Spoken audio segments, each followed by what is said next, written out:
In this video, we're going to learn about tropical cyclones. The first thing you need to understand is that tropical cyclones originate over oceans in tropical areas and coastal regions. If you all know, this is the tropical region. It is the region of the Earth near to the equator and between the Tropic of Cancer in the northern hemisphere and the Tropic of Capricorn in the southern hemisphere. Tropical cyclones are known by different names depending on the region. In the Indian Ocean, they are known by simply cyclones. If you go to the Western Pacific side or near the South China Sea, it is called as typhoons. Likewise, near Western Australia, it is known by willy willies. All these are different names refer to the same type of storm. You must be knowing this that tropical region receives the most solar radiation per area. And the reason behind that is due to the incoming solar radiation that are direct and vertical at the tropical region.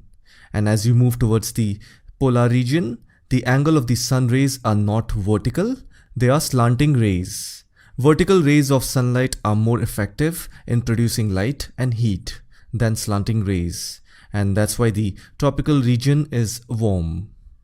Now that you have understood the main things about the tropical region, let's understand about wind movement.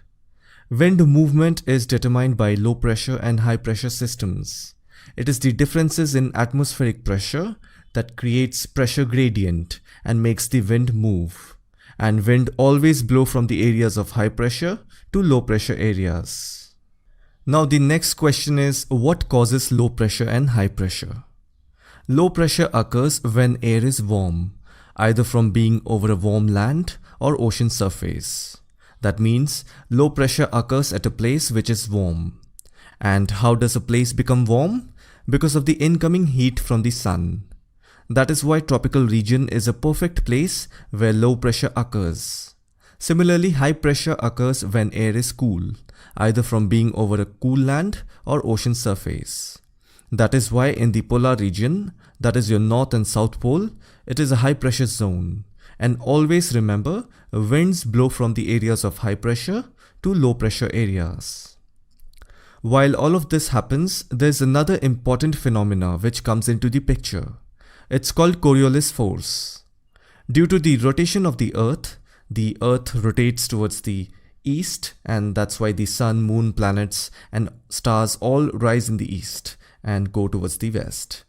Anyways, due to the rotation of the Earth, there is a force that is generated and it acts perpendicular to the direction of motion and to the axis of rotation. In simple terms, when the Earth is spinning in its axis from west to east, and we also know that Earth is a sphere and it is much wider in the middle. As a result, the speed of the surface of the Earth at the equator is much faster than the speed at the poles. So if anything has to come straight from the poles towards the equator, it gets deflected to the right in the northern hemisphere and to the left in the southern hemisphere. And this force that we are talking about is called Coriolis force. It causes fluids like water and air to curve as they travel across or above the Earth's surface. Due to Coriolis force, the air in the northern hemisphere gets deflected to the right side. Now you might think, no, that is going towards the left side. But then I said the air is going to curve to the right side in the northern hemisphere. To clear your confusion, you have to actually see it from the direction in which the wind is moving. So what I'm going to do is, I'm going to rotate this picture and now put yourself in the path of the wind. Now you will be able to see that the air in the northern hemisphere curves to the right while moving from high pressure to the low pressure area. Similarly, in the southern hemisphere, the air is deflected to the left side while moving from high pressure to low pressure area. In this case, we don't have to rotate the picture. Now that you have understood why the air moves to the left and right due to Coriolis force, just remember this point, that it is because of this reason there are certain pressure belts all over the Earth's surface. You must be familiar with this picture which shows global wind circulation pattern. You can see that at different latitudes there are different pressure belts. Their existence is simply due to the movement of air to the left and right due to Coriolis force. I hope so far you have understood the general movement of air. Now let's understand how does air turns into a storm and what causes the spinning of a cyclone. When you look at the movement of a cyclone, at the center of every cyclone or hurricane, you will find an area of low pressure, which attracts the cool air. Since we know that air moves from high pressure area to low pressure area, that means the outer area of a cyclone consists of cool air coming from high pressure area, which surrounds the central low pressure area. This region is called the eye of the storm or center of the storm. The low pressure region is a warm region where the air is warm, which expands and then rises. The cool air from high pressure zone rushes in to fill the void left by the rising warm air. This air warms and becomes moist as well, allowing it to rise. Then more cool air rushes in to fill the void. The warm, moist air cools as it rises higher into the atmosphere because temperature drops with increasing altitude. That is also how clouds are formed. Now this process continues again and again. As a result, you will see an eye-like figure at the center of the storm.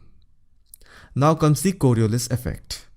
In the northern hemisphere, the cool air rushing towards the center of the storm is deflected slightly to the right. But keep in mind, the cool air keeps getting attracted towards the center because that's where the warm low pressure zone is.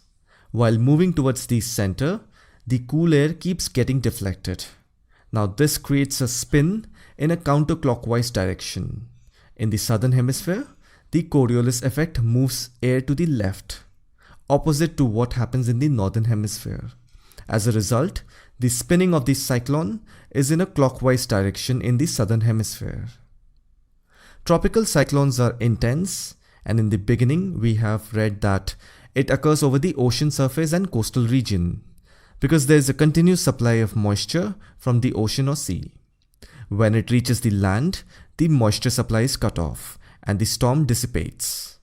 When the cyclone crosses the coast, because after that the landmass starts, so the place where tropical cyclone crosses the coast is called the landfall of the cyclone, meaning the power of the cyclone naturally decreases because the supply of moisture is cut off.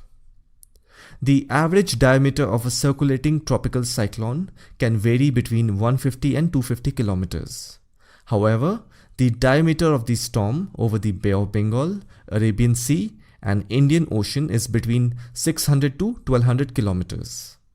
And these cyclones move slowly at a speed of about 300 to 500 kilometers per day. So far we have seen the top view of a tropical cyclone, and this is what it looks vertically. This is the eye of the storm. Around the eye is the eye wall.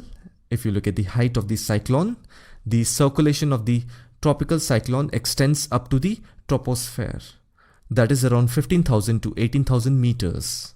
When warm moist air rises up in the atmosphere, after a certain height it starts cooling because the temperature drops with increasing altitude. As the air cools, it becomes denser and moves towards the ground. This is called subsiding warm air. And this is what intensifies the storm by increasing the diameter of the storm. And as the diameter increases, the spiral rain bands expands and pushes the rain clouds into the outer region. Tropical cyclones occur at the time of maximum solar radiation during the summer and autumn season, that is around July to October time in the northern hemisphere and December to March time in the southern hemisphere. With this, I hope you have now understood the complete anatomy of a tropical cyclone. If you still find it a little confusing, I recommend that you go back and watch the video again, especially the part where I said that the air in the northern hemisphere curves to the right when moving from high pressure to low pressure area, and in the southern hemisphere it curves to the left. Many people find that concept a little confusing, so watch it again. If you understand the clockwise and anti-clockwise movement of the air, then you will understand everything. Anyways, I hope you found this video informative. Let me know your thoughts in the comment section. Thanks for watching, and I'll see you in the next one.